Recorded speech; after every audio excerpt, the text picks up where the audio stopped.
The Reorganization of Hmong Families in Response to Poverty by Xiong.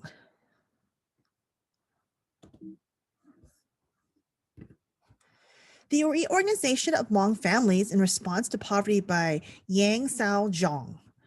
Hmong families employ collective strategies to adapt to social economic issues. They reorganized. Number one, they had a secondary internal migration. So, for example, let's say they were initially put into Bronx, New York, or Detroit, Michigan. Well, quite cold, or Alaska, very cold.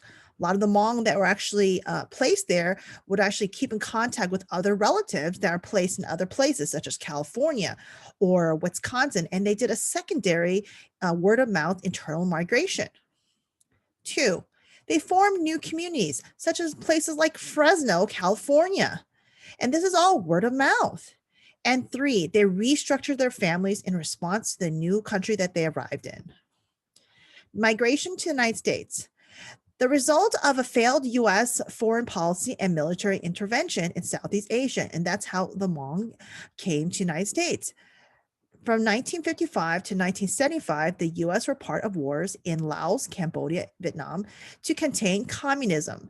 They employed the Hmong as proxy fighters in countries such as Laos, where they were not supposed to fight.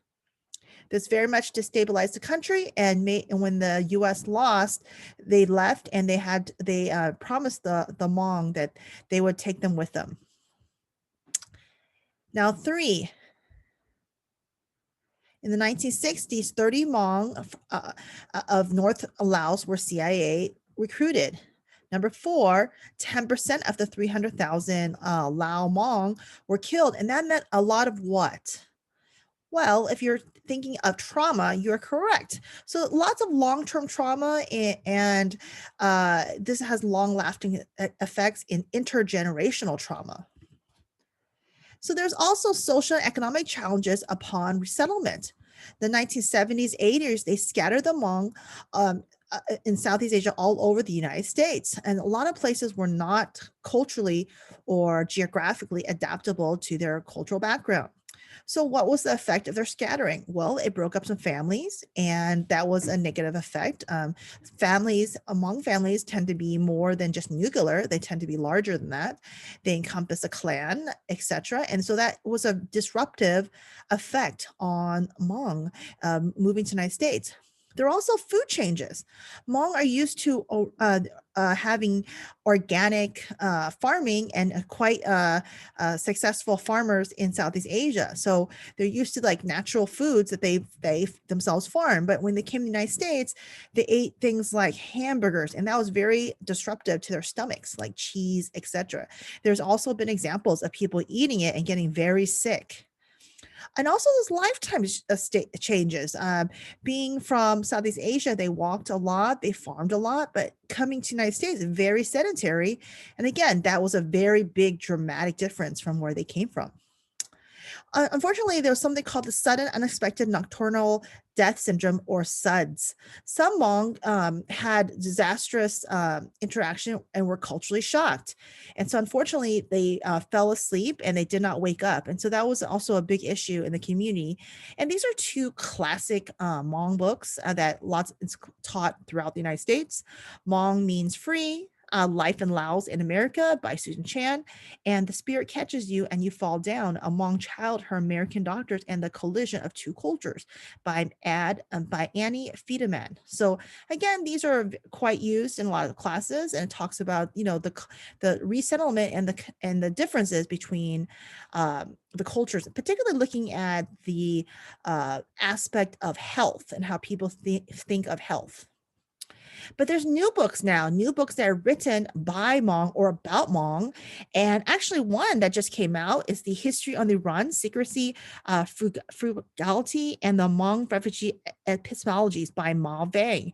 She's an assistant professor at UC Merced, and this book just came out. So now a Hmong American writing about Hmong. So feel free to pick that book up. It looks really good. Also, if you're interested in Carol Wong's Stanford University Press book called Voting Together, this looks at intergenerational politics and civic engagement among Hmong Americans. Now, this was highly polled and actually long-term, a lot of interviews of Hmong Americans, particularly in Fresno, California. So this was all primarily, I would say, California, but really primarily Fresno, California, where they polled Hmong Americans on their political beliefs and their activities. So I highly recommend that you get these two books that just came out.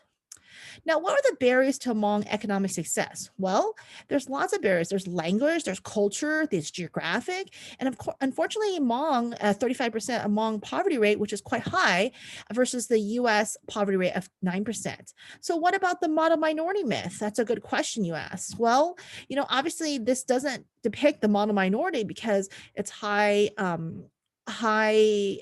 poverty rate. So again, these were the numbers that she worked with the author when she first wrote this chapter. It has improved. Now, Hmong family adaptive responses and the future. Now, the government has provided welfare, medical, and social services in a way, and they had their own word of mouth plans, secondary resettlement in places like Wisconsin, Minnesota, and also Fresno. And they moved to, of course, Fresno, California, and Minnesota and Wisconsin. And actually, another adaptive response is a huge drop in childbirth rates. Used to be large families of 12 and 6 and 4. And now, actually, a lot of Hmong have the typical 2 kids, like typical Americans. So that is a dramatic drop from what it was in Asian. Also, marrying much later in life. Okay. So yes, marrying much later and older, and remigration now of Hmong moving out of Fresno, moving into Arkansas, Kansas, Oklahoma to start chicken farms. And so that's quite interesting in itself. The poverty rate has decreased, but there's still issue along lines with racism. So Hmong are going to college at higher rates. Hmong women are actually leading the way. There's improved and a wonderful, if you're looking from where you started from and where you are, great graduation rates, but still there is still a notable dropout rate, particularly from Hmong males. And so that's something that has to be addressed. And of course, with all the college going rate being led over 10% by Hmong women, there's cultural and gender transformation. So the Hmong story is a developing story, a changing story, but ultimately a successful story. So I hope you learned something about Hmong reorganization by coming to the United States.